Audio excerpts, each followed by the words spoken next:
اعوذ باللہ من الشیطان الرجیم بسم اللہ الرحمن الرحیم۔ سورہ بقرہ ہم سٹارٹ کر رہے ہیں اور آپ غور سے دیکھیں گے، اللہ مجھ کو بھی حق کے ساتھ پڑھنا پڑھانا اور عمل کرنا نصیب فرمائے۔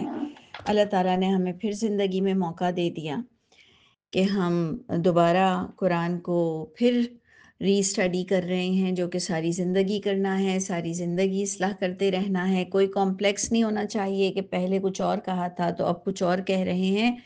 بس انسانیت اور ایمانداری ہونی چاہیے کہ پہلے بھی اگر کہا تھا تو معاف کر دیں اگر غلط کہا تھا اور کچھ کمی بیشی تھی، اب جو سمجھا ایمانداری کے ساتھ پھر سمجھا رہے ہیں۔ اور ہم سب آپ کی اصلاح کے لیے بھی اب آپ کی طرف سے اصلاح چاہتے ہیں کہ آپ بھی ضرور ہماری اصلاح کریں۔ اسی لیے ہمارا جو یہ ریکارڈنگ ہوتا ہے اور علل اعلان ہم جو اس کو ریکارڈ کر کے آپ تک پہنچاتے ہیں، ہمارا مقصد یہ ہوتا ہے کہ ایک تو اللہ کی طرف سے جو ایک ہمیں ذمہ داری ہے، دوسرا یہ کہ ہماری کریکشن اور کوئی بھلے طریقے کے ساتھ بھی کر دے تو ہمارے دلوں کو اللہ تعالیٰ اس کے لیے دعا دینے والا بنائے، نہ کہ ہم تکبر میں آ جائیں کہ اس نے مجھے کیوں سمجھایا اور اس نے میری انڈرسٹینڈنگ کو کیوں نہیں مانا، کیونکہ میری آپ کی انڈرسٹینڈنگ کچھ بھی نہیں، جو اللہ ہمیں بتا رہے ہیں ہمیں وہی اللہ کی کتاب سے انشاءاللہ اللہ بہترین سمجھ عطا فرمائے عمل کے ساتھ۔ تو جناب ہم سٹارٹ کرتے ہیں کہ جو ہم نے کل بھی کہا کہ جب ہم سورہ فاتحہ میں کہتے ہیں کہ اہدنا الصراط المستقیم، کہ اللہ تعالیٰ ہمیں سیدھا راستے پر رکھیے گا، اور اسپیشلی ہم نے کل بھی بات کی تھی کہ دین کی ہم کتاب پڑھ رہے ہیں کہ ایاک نعبد و ایاک نستعین میں تھا کہ صرف ہم آپ کی عبادت کرتے ہیں، آپ کو پکارتے ہیں اور صرف ہم آپ کی مدد چاہتے ہیں۔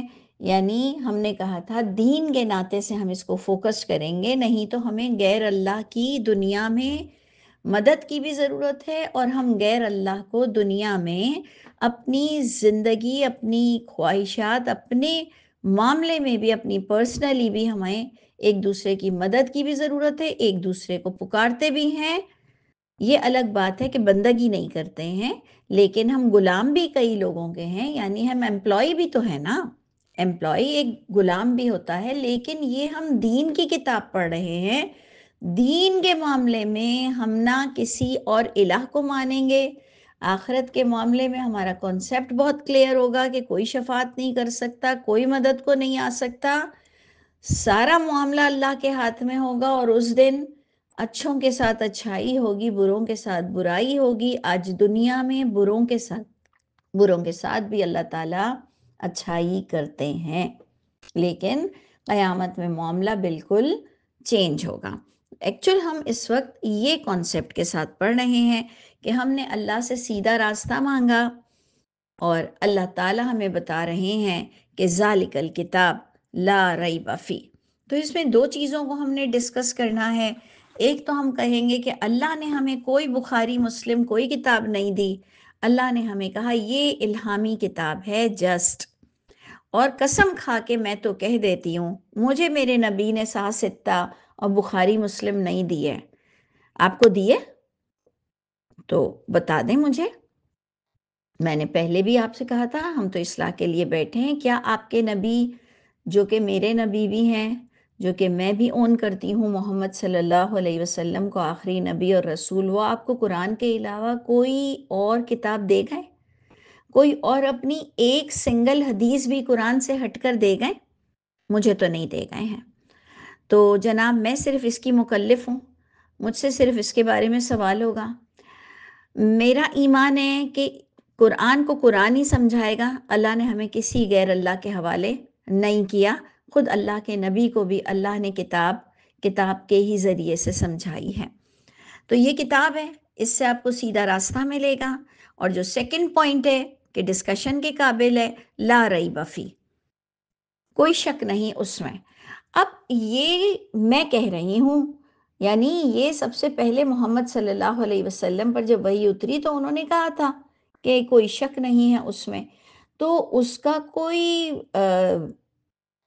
کوئی طریقہ کار ہوگا نا یہ کہنے کا. جب ہم کہتے ہیں اس میں کوئی شک نہیں ہے، تو آج ہمارے پاس کوئی مشینز ہوتی ہیں، کوئی سائنٹیفک رولز ہوتے ہیں، کوئی طریقہ کار ہوتا ہے کہ ہم کہتے ہیں کہ اس کی پیورٹی کو چیک کر لو. گولڈ ہو، ملک ہو، کھانا ہو، میڈیسن ہو، کاٹن ہو، نائلون ہو، ریون ہو، ہمارے پاس کوئی نہ کوئی ایسا کرائٹیریا ہوتا ہے جس سے ہم کسی چیز کو چیک کرتے ہیں کہ جی یہ ٹوٹلی پیور ہے، کوئی شک نہیں ہے، اور پھر ہمیں اس کی سرٹیفکیٹ بھی مل جاتی ہے کہ ہاں کوئی شک نہیں ہے. ایون اگر کوئی کہتا ہے، یہ کلیم کرتا ہے کہ میں نے قرآن حفظ کیا ہے، تو ہم اس سے رینڈملی بیچ بیچ میں سے اس سے ڈاجنگ کے ساتھ پوچھتے ہیں کہ بھائی اس آیت کے بعد کون سی آیت ہے اور فلانا ڈھماکا. تو ہم پروف لیتے ہیں، ہم پروف کرتے ہیں کہ ہاں اسے قرآن یاد ہے. ترجمے کے لیے کوئی کہتا ہے مجھے ترجمہ آتا ہے، ہم اس کو بھی ٹیسٹ کر لیتے ہیں. تو ہر چیز وہ کس طرح ریکگنائز ہوتی ہے کہ یہ کہا جا رہا ہے لا ریب فی. یہ بڑی بڑی گہری بات ہے، بہت گہری بات ہے. بچپن میں تو ہم ایسے ہی اس کو رینڈملی لے لیتے تھے کہ ہاں اللہ نے کہا ہے کہ اس میں کوئی شک نہیں کرنا، شک نہیں کرنا. تو ہمیں سامنے والا جو اللہ کو نہیں مانتا تھا وہ کہتا تھا کہ تم شک مت کرو، میں تو کروں گا، کیونکہ یہ تم جس کو خدا مان رہے ہو، تم جس کو نبی مان رہے ہو، وہ کہہ رہے ہیں کہ مت شک کرنا، میں تو کروں گا. تو ہم پھر اس کو کہتے تھے، آہستہ آہستہ سمجھ آیا کہ یہ اس سے پہلے پوچھیں گے کہ آپ کرسچن ہو، یہودی ہو، آپ ہندو ہو، آپ کون ہو. تو اگر وہ کہتا ہے کہ میں اہل کتاب میں سے ہوں، میں ابراہیم، موسیٰ یا عیسیٰ علیہ السلام کو بلانگ کرتا ہوں، تو پھر بات بنتی ہے. پھر ہم کہتے ہیں کہ ایکچوئل دیکھو، اگر تم پچھلی کتابوں کو مانتے ہو تو اللہ تعالیٰ کہہ رہے ہیں لا ریب فی. ہاں جو کہے میں اللہ ہی کو نہیں مانتا ہوں، میں اللہ کی ایگزسٹنس کو ہی نہیں مانتا ہوں، میں قیامت کو ہی نہیں مانتا ہوں، میں کسی کو کچھ نہیں مانتا ہوں، میں خود سے پیدا ہوا، میں خود سے مروں گا، میرے مرنے کے بعد میں اٹھوں گا نہیں، ان سے ہم اس وقت بات نہیں کر رہے ہیں. اس وقت محمد صلی اللہ علیہ وسلم کے سامنے 3 جماعتیں کھڑی ہوئی تھیں، جو 2 اہل کتاب کہلا رہے تھے، من بنی اسرائیل اپنا تعارف کرا رہے تھے، اور ایک مشرکین مکہ تھے جو کہ ابراہیم سے اپنے آپ کو تعارف کرا رہے تھے، لیکن ہائٹ پر شرک کر رہے تھے، بے انتہا شرک کر رہے تھے. اللہ کے نبی ان 3 جماعتوں کے آگے کھڑے تھے. وہ تھے چند لوگ تھے جو ایتھیسٹ ہوں گے، جو اللہ کو، قیامت کو نہیں مانتے ہوں گے، لیکن محمد صلی اللہ علیہ وسلم جن لوگوں کے سامنے کھڑے تھے وہ اہل کتاب تھے، وہ اللہ کو مانتے تھے، وہ کتاب والے بنتے تھے، وہ نبیوں کو مانتے تھے. تو ہم جیسے لوگوں کے لیے کہا جا رہا ہے لا ریب فیہ. دیکھیں اس کو بہت یہ انٹلیکچول پوائنٹ ہے کہ آپ اور میں دھڑ سے پڑھ لیتے ہیں ذالک الکتاب لا ریب فیہ. یہ وہ کتاب ہے جس میں کوئی شک کی گنجائش نہیں ہے. یہ تو میں اور آپ کہہ رہے ہیں نا، ہم سامنے والے کو کیسے بتائیں گے کہ یہ تم سے ہی خطاب ہو رہا تھا کہ تم چیک کر لو، مصدقا لما بین یدیہ مصدقا لما معکم. یعنی اس سے کنفرمیشن ہوئی کہ اللہ کے نبی کوئی ون مین شو نہیں کر رہے تھے. اللہ کے نبی آ کر یہ نہیں کہہ رہے تھے کہ تم سب غلط ہو اور میں صحیح ہوں اور مجھے مانو اور اس کتاب میں کوئی شک نہیں ہے اور یہ کتاب سب سے انوکھی کتاب ہے اور سب سے الگ ہے اور اس سے پہلے نہ کوئی کتاب آئی نہ کوئی رسول آیا. اللہ کے نبی ایسا نہیں کہہ رہے تھے. اللہ کے نبی بلکہ اپنا تعارف دوسرے نبیوں سے کرا رہے تھے کہ میں انہی کی چین میں سے ہوں، میں انہی کی کتاب کو پروموٹ کر رہا ہوں، میں انہی کی کتاب کو تصدیق کر رہا ہوں. تم تھوڑا سا ٹائم نکالو، تم چیک کرو، اس میں کوئی شک کی گنجائش نہیں ہے. کم از کم میرا تو کمپلیکس بھی دور ہو گیا تھا کہ ہم جب کبھی کبھار کسی پوائنٹ پہ کہتے تھے نا کہ یہودیوں کے یہاں تو یہ جائز ہے، یہودی لوگ تو روزے میں پانی پیتے ہیں، کھانا نہیں کھاتے ہیں، اور عیسائی لوگ تو روزے میں فلاں کھاتے ہیں فلاں نہیں کھاتے ہیں، ان کے دین میں روزہ ایسا ہے، ان کے دین میں شادی ایسی ہے، ان کے دین میں فلاں ہے، ان کے دین میں فلاں ہے. تو یہ ہماری غلط فہمی تھی. ان کا دین ہمارا دین سیم تھا. جیسے ہم آج کل قبر والوں کو پکار رہے ہیں اور غلط غلط حدیثیں بیان کر رہے ہیں، غلط غلط نظریے رکھتے ہیں کہ نظر لگ جاتی ہے، اثر ہو جاتا ہے، فلاں ہو جاتا ہے، یہ نہیں کرنا چاہیے، وہ نہیں کرنا چاہیے، وہ بھاری ہے، وہ ہلکا ہے، وہ جلالی ہے، وہ جمالی ہے. جیسے ہم نے اپنے دین کی شکل بگاڑ دی کہ آج ہم اتنے بڑے ہو گئے تھے، ہم کو قرآن نہیں آتا تھا، ہم کو حدیثیں پھر آتی تھیں، لیکن ہمیں قرآن نہیں آتا تھا. اور حیرت کی بات یہ ہے کہ ہماری ماں باپ نے بھی بار بار یہ کہا تھا بیٹا ہر چیز سمجھ کے پڑھو، سمجھ کے پڑھو، اسپیشلی میتھس. میتھس تو وہ سبجیکٹ تھا جس میں بغیر سمجھے تو کچھ کام ہی نہیں تھا. ماؤں نے ہماری غربت کے باوجود بھی ہمارے لیے ٹیوٹرز رکھے، ہمیں ٹیوشنز دلوایا، ہمارے پیچھے محنت کی. سائنس کے سبجیکٹ کو سمجھ کے پڑھو، سمجھ کے پڑھو، سمجھ کے پڑھو. بس یہ وہ ہماری کوتاہی تھی کہ ہمارے والدین نے بھی بغیر سمجھے پڑھا، پھر ہم نے بھی بغیر سمجھے پڑھا، اور پھر جب تھوڑا ہوش آیا تو آئین گائین کے پیچھے ہم لگ گئے کہ بس تجوید درست کر لو. پھر اللہ نے اسٹیڈلی ہم سب کو آگے بڑھایا اور ہم اب اللہ کی رحمت سے ترجمے پر آ گئے ہیں. تو تب جا کر یہ بات پتہ چلتی ہے، سارے کمپلیکسز دور ہو گئے کہ جناب یہ یہودی عیسائیوں والی بھی کتاب یہی تھی، یہی تصدیق کرتی تھی جو اس سے پہلے کی کتاب تھی. یہ تصدیق کر لو جو تمہارے آگے ہے. تو لا ریب فیہ کو ہم نے الحمدللہ کنکلیوڈ کر دیا، ہم کو اس کا آنسر پتہ چل گیا. پہلے ہم مگم میں لوگوں سے زیادہ ڈسکس نہیں کرتے تھے کہ اللہ کے رسول آ کر انہوں نے جو کہا کہ لا ریب فیہ، اس کا مطلب کیا ہے، کون کیوں مانے گا، کیسے مان لے گا. آج ہمیں آئیڈیا ہوتا ہے کہ اوکے دلیل کے ساتھ انہوں نے کہا تھا لا ریب فیہ، اس میں کوئی شک نہیں. تم اپنی پچھلی کتاب کو ذرا کھولو تو صحیح. اور یہ ایکچولی تھا بھی بہت بیسٹ سٹائل. میں اب سوچتی ہوں کہ یہی تو بیسٹ طریقہ تھا کہ تم میری کتاب کو اپنی کتاب سے تصدیق کرو، اس بہانے تمہاری کتاب کھلے گی اور تم کو تمہاری کتاب سے سچا دین نظر آئے گا، تو پھر تم کو ہماری سچائی بھی نظر آئے گی. بڑا بیسٹ وے تھا، بہت ہی بیسٹ طریقہ ہے. یہ اللہ ہی جانتے ہیں، ہم کو آہستہ آہستہ پتہ چلتا ہے. تو میں امید رکھتی ہوں کہ آپ کو یہ آئیڈیا ہو گیا ہوگا کہ لا ریب فیہ کی کیا امپورٹنس ہے، اور اب آپ اور میں بھی لوگوں کو کیسے سمجھائیں گے، اور آپ انشاءاللہ مجھ سے زیادہ اچھی طرح سمجھا سکیں گے انشاءاللہ. نمبر 3، ایک ہی آیت کا نمبر 3. پہلے ہم نے پہلی آیت کا پوائنٹ رکھا. پہلی آیت ویسے تو الف لام میم کہلاتی ہے، سیکنڈ آیت تھی کہ ذالک الکتاب، سیکنڈ پوائنٹ تھا لا ریب فیہ، اور تھرڈ پوائنٹ ہے ہدی للمتقین. یہ کتاب رہنمائی کرے گی کن کے لیے؟ ڈرنے والوں کے لیے، بچنے والوں کے لیے، کانشیسنیس رکھنے والوں کے لیے، جاننے والوں کے لیے، سمجھنے والوں کے لیے، جو اللہ سے ڈرتے ہیں، جو جی اٹھنے سے ڈرتے ہیں، جی جواب دہی سے ڈرتے ہیں. یہ کتاب تو ان کو فائدہ دے گی، یہ کتاب تو ان کی راہیں کھولے گی. ہدا، یہ کتاب سب پر ہدایت نہیں بنے گی. چاہے تم مہینے کے 4 قرآن پڑھ لو، چاہے تم رمضان میں 10 قرآن پڑھ لو، چاہے تم دن کے 3 پارے پڑھ لو، چاہے تم روز سورہ بقرہ پڑھ لو، تمہیں کچھ نہیں پتا چلے گا. تم حیض والی آیتیں بھی مردوں کو ثواب پہنچا دو گے. تمہیں کچھ پتا نہیں چلے گا، تم محیض نام کسی لڑکی یا لڑکے کا بھی رکھ دو گے جس کا مطلب ہے حیض والی عورت. تم کہو گے یہ محیض نام بڑا انوکھا نیا ہے، قرآن سے میں نے نکالا ہے، یہ رکھ دوں. یہ حال ہوگا ہمارا جب ہم قرآن نہیں پڑھیں گے. تو ہم عنکبوت نام رکھ دیں گے، بھائی میرا نام عین سے ہے، میرے بچوں کا نام بھی عین سے ہونا چاہیے، میں نے قرآن سے سورہ عنکبوت نکالا ہے، چلو بھائی عنکبوت نام رکھ دو، مکڑی رکھ دو. جب آپ کو پتہ چلے گا تو آپ کہیں گے او یہ اچھا مکڑی کو کہتے ہیں، اچھا اچھا اچھا اچھا. یہ والا حال ہمارا ہو جائے گا جب ہم قرآن نہیں پڑھیں گے تب.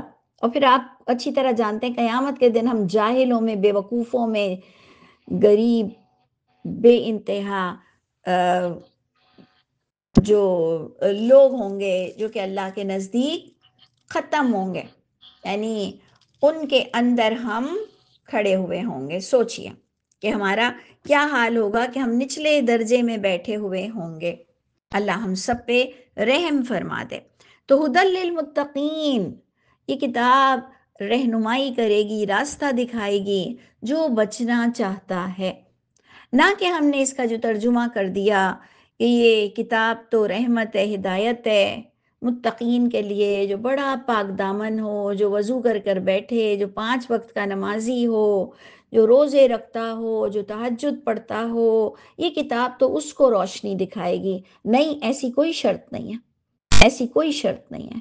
اللہ نے تو کہا ہے جو سمجھنا چاہتا ہے، ڈرتا ہے، صرف جاننا چاہتا ہے، متقین یعنی کانشیس رہنا چاہتا ہے، میں اس پر ہدایت کے دروازے کھول دوں گا، چاہے کہ وہ بغیر نماز پڑھے بیٹھا ہے، چاہے کہ اس نے وضو بھی نہیں کیا، چاہے کہ خدا نخواستہ کوئی زانی، شرابی، کبابی ہے، لیکن وہ اللہ کو سمجھنا چاہتا ہے، اس کے اندر صرف ایک کانشیسنیس کا، ایک سمجھنے کا عنصر ہے، ایلیمنٹ ہے کہ نہیں میں جانوں تو صحیح کہ اللہ کیا ہے، پھر میں مان لوں گا، کیونکہ میں اللہ کو مانتا ہوں، اور اگر اللہ نے واقعی منع کیا ہے مان لوں گا، اور اللہ میری مدد کریں گے۔ جو صرف اتنی سی نیت لے کر بیٹھے گا، اللہ اس کی رہنمائی ضرور کریں گے، صرف سننے کی دیر ہے اور سنسیئر ہونے کی دیر ہے۔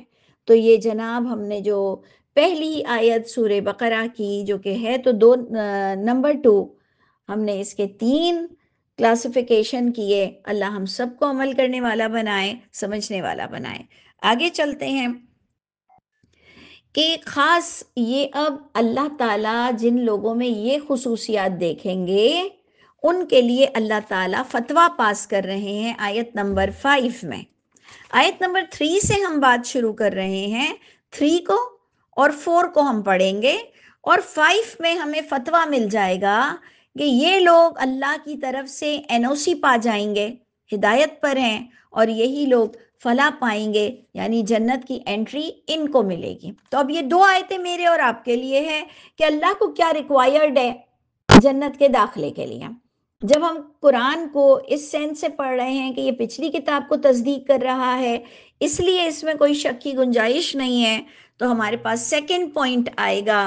سیکنڈ پوائنٹ آ چکا تھا کہ تم تقوی یعنی تم خوف رکھو اور تم ڈرنے والے بن جاؤ کہ میں ضرور اپناؤں گا۔ تو پھر نمبر 3 آپ پر پوائنٹ آئے گا، الذین یؤمنون بالغیب، وہ لوگ جو ایمان رکھتے ہیں غیب پر۔ غیب کیا ہے؟ انسین۔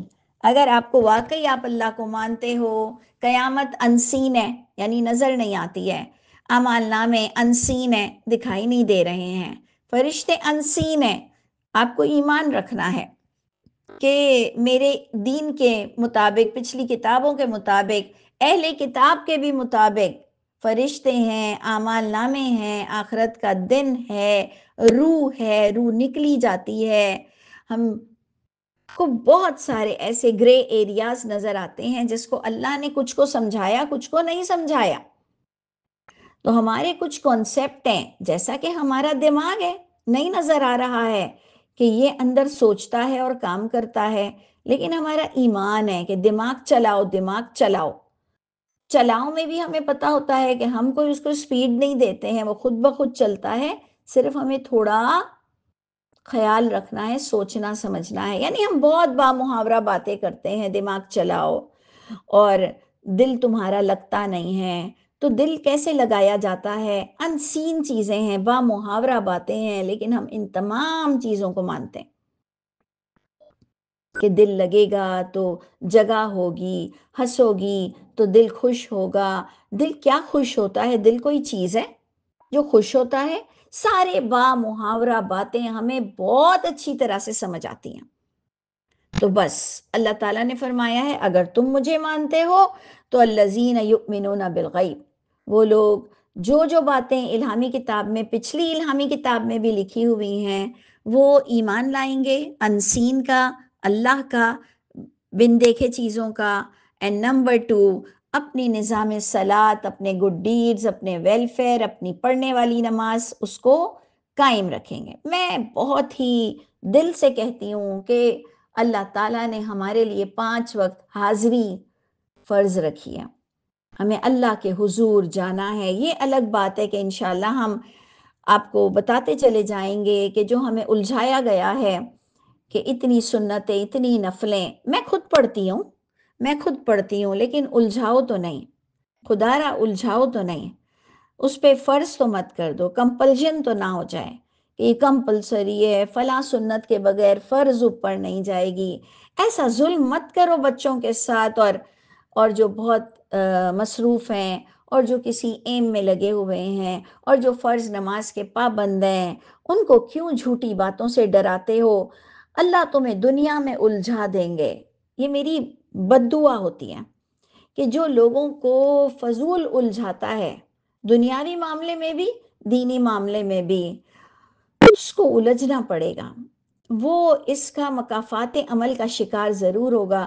جو لوگوں کو فضول الجھاتا ہے وہ خود بھی اس کی لائف ٹیریبل رہے گی، اس کو سکون نہیں ملے گا، کتنے بھی وظیفے کر لے، کیونکہ وہ لوگوں کو پریشان کر دیتا ہے، ہر معاملے کو گمبھیر بنا دیتا ہے۔ تو اس لیے خدا را آسانی دو، آسانی لو، بڑا پیارا وظیفہ ہے، آسانی دو، آسانی لو، اور یہ ایجوکیشن حاصل کرو کہ لوگوں کو فرض نماز کی طرف تلقین کرو، نیک کام کی طرف تلقین کرو، انشاءاللہ وہ خود نفلیں پڑھنے کے عادی ہوں گے۔ جب وہ دیکھیں گے کہ پیسفل ٹائم ہے، سکون ہے، تو وہ ضرور نفلیں پڑھیں گے۔ ہمیں لوگ کہتے ہیں تمہاری اس بات سے لوگ نفلیں پڑھنا چھوڑ دیتے ہیں، مجھے تو کئی سالوں سے یہ بات پتہ ہے، لیکن میری نفلیں روز بروز بڑھتی ہی جا رہی ہیں۔ کیوں؟ کیونکہ مجھے پتہ ہے کہ اتنا پیارا ٹائم ہے، فارغ ہوں، چلو نفل پڑھ لیتے ہیں، اللہ سے باتیں کرتے ہیں، اللہ کے آگے جھک جاتے ہیں، تھوڑی اور پڑھ لوں، تھوڑی اور پڑھ لوں۔ کوئی جس کو بھی آپ حق بتا دو، وہ انشاءاللہ، ہمارے بچوں کو سب کو حق پتہ ہے بچپن سے کہ فرض نماز ضروری ہے، نفلوں کا اللہ تقاضا نہیں کریں گے۔ اللہ کا شکر ہے بچے نفلیں پڑھتے ہیں اپنے ایگزام سے پہلے، کہیں جانے سے پہلے، کہیں آ کر شکرانے کی، ایسے ہی بیٹھے بیٹھے کیا کر رہی ہوں، بس ایسے ہی نفل پڑھ رہی تھی۔ تو ایسے مت ڈرو، جھوٹ میں برکت نہیں ہے۔ تو دیکھیں، ہم جب صلات کی بات کر رہے ہیں تو ہمارے لیے نمازوں کے ساتھ اچھے انسان کا کردار ادا کرنا اور نظام صلات پر کچھ کاربند رہنا، لوگوں کے لیے فائدہ دینا، تب جا کر ہماری پڑھنے والی نمازیں اور نفلیں بھی قبول ہوں گی۔ اگر آپ ایک ایسی شخصیت ہو کہ جو زمین پر بوجھ بن گئی ہے، جس سے کسی کو کوئی فائدہ نہیں مل رہا، تو آپ کیا سمجھتے ہیں کہ آپ کی میری پڑھنے والی نمازیں قبول ہو جائیں گی؟ اللہ نے تو کہا ہے فَوَيْلٌ لِّلْمُصَلِّينَ، ان مصلین کی بربادی ہو، تباہی ہو جو دکھاوے کی نماز پڑھتے ہیں۔ یعنی نماز اپنے اعمال کے ساتھ اوپر چڑھتی ہے۔ آپ اگر صرف نمازی ہیں لیکن آپ کے گھر والے آپ سے پریشان ہیں، باہر والے پریشان ہیں، حرام خور انسان ہو، کاہے کی نماز اور کون سی قبولیت؟ آپ کو غصہ بھی آئے گا ہو سکتا ہے کئی لوگوں کو کہ میرے اعمال کو مت بولو، میں نماز الگ ہے، اعمال الگ ہیں، میری نماز الگ قبول ہوگی، میرے اعمال الگ ہیں۔ او بھائی، اس خوش فہمی سے نکل جاؤ، صلات کا تعلق عمل کے ساتھ ہی ہے۔ اب وہ آپ کی اپنی مرضی ہے، میں نے اپنا بیان ریکارڈ کرا دیا ہے کہ اللہ نے تو ہلاکت ڈالی ہے ایسے نمازیوں پر جو صرف دکھاوے کی نمازیں پڑھ رہے ہیں اور عمل تو ان کا ہے نہیں، تو نمازیں کون سی قبول ہوں گی؟ اللہ نے تو اتنی شرطیں سورہ معارج میں بھی دے دی، امانتوں کی حفاظت کرنا، شرمگاہوں کی حفاظت کرنا، اور بھی کئی چیزیں، یقین، ایمان، شرک نہ کرنا۔ ہمارے اعمال ویسے بھی برباد ہو جاتے ہیں جب ہم کوئی ایسا کفر کرتے ہیں جس کو اللہ نے معافی نہیں دی ہے۔ جب آپ نماز کے ساتھ ایسا کفر کرتے ہو جس کو اللہ نے معافی نہیں دی ہے، سورہ محمد پڑھ لیجئے گا، تو آپ کی اور میری نمازیں بھی ضائع ہو جائیں گی، حج بھی ضائع ہو جائیں گے، روزے بھی ضائع ہو جائیں گے۔ اس لیے اس خوش فہمی میں مت رہیے کہ آپ کی عبادت الگ کھڑی ہوگی اور آپ کے برے اعمال الگ کھڑے ہوں گے۔ کئی برے اعمال نیکیوں کو کھا جاتے ہیں، سیدھی سی بات ہے، اللہ نے کہی ہے، نہیں تو میں بھی یہ نہیں چاہتی ہوں، میں بھی ڈر رہی ہوں کیونکہ میں نے بھی بڑی نمازیں پڑھی ہیں دنیا میں، اور اس زندگی میں بڑی نمازیں میں نے پڑھی ہیں، اور ہمیں اپنے گناہ تو نظر آ نہیں رہے. تو میں جو بات کہہ رہی ہوں وہ میرے لیے بھی ہوگی کہ کئی گناہ نیکیوں کو کھا جاتے ہیں. یہ قرآن بتا رہا ہے. تو جناب اللہ تعالیٰ نے فرمایا بالغیب پر ایمانو، جو کہ آپ کے کانسیپٹ ہیں پچھلی کتابوں سے بھی، اس کتاب سے بھی. یہ ایکچولی پچھلی کتاب کا ہی مرکب ہے. پھر اللہ نے صلاۃ کی بات کی، پڑھنے والی بھی اور نیک اعمال کی بھی. اینڈ نمبر 3 ہم اس کے ساتھ اینڈ کرتے ہیں وَمِمَّا رَزَقْنَاهُمْ يُنْفِقُونَ. یہ ایکچولی ڈیفینیشن ہے زکوٰۃ کی. صلاۃ کے ساتھ زکوٰۃ کا تعارف، صلاۃ کو ہم نے ڈسکس کیا، زکوٰۃ کا تعارف تفسیر القرآن بالقرآن وَمِمَّا رَزَقْنَاهُمْ يُنْفِقُونَ. اگر کوئی آپ سے پوچھتا ہے واٹ از زکوٰۃ، زکوٰۃ آپ کے نزدیک کیا ہے، تو آپ کو یہ عربک میں 3 الفاظ بتانے ہوں گے. پھر آپ اپنی اپنی زبان میں اس کو الیبریٹ کر دیجئے، مطلب کھول دیجئے کہ وَمِمَّا رَزَقْنَاهُمْ يُنْفِقُونَ. وہ چیز جو تندرستی، مال، وقت، اولاد، جب تک کہ وہ آپ کے ہاتھ میں ہے، تو جو چیز اللہ نے تمہیں عطا فرمائی ہے، رزقناہم، جو بھی ہم نے انہیں دین دی ہے، ینفقون، وہ جب اللہ کے راستے میں خرچ کرتے ہیں، تو یہ اللہ نے آپ پر شرط عائد کی ہے کہ جو میں نے آپ سے کہا آیت نمبر 5 میں آپ کو سرٹیفکیٹ ملے گا، فتویٰ ملے گا کہ یہ لوگ کامیاب لوگ ہوں گے اور یہ اللہ کے نزدیک ہدایت پر ہیں. کون ہیں؟ جو بالغیب کی باتیں جو اللہ نے کی ہیں انسین، اس کو مانتے ہیں، پھر اس کا احترام کرتے ہیں، اور صلاۃ کو سمجھتے ہیں، پھر اس کا احترام کرتے ہیں، اور جو ہم نے انہیں دیا اس میں سے حق معلوم، کتنا دنیا کے لیے وقت نکالنا ہے، بچوں کو پڑھانا ہے، مال کو خرچ کرنا ہے، اور کتنا کسی اور کے لیے اور اللہ کے لیے خرچ کرنا ہے. دیکھیں ہم کسی اور کے لیے جب خرچ کرتے ہیں تو اللہ ہماری نیتوں کو اللہ کی رضا والی بنا دے، کہ ہم اگر اپنا ٹائم، اپنی اولاد، اپنا تندرستی، اپنا مال، جو بھی ہم خرچ کرتے ہیں، اللہ ہمیں دکھاوے اور تکبر سے بچاتے ہوئے اللہ کی رضا میں خرچ کرنے والا بنا دے. اللہ تعالی ہم سب کے حامی و ناصر ہوں. ابھی بھی آپ کے پاس کچھ اور پوائنٹس ہیں جو وہ کمپلیٹ ہوں گے تو پھر ہم اللہ کی NOC کے مستحق ہوں گے. پروردگار ہم سب کے حامی و ناصر ہوں.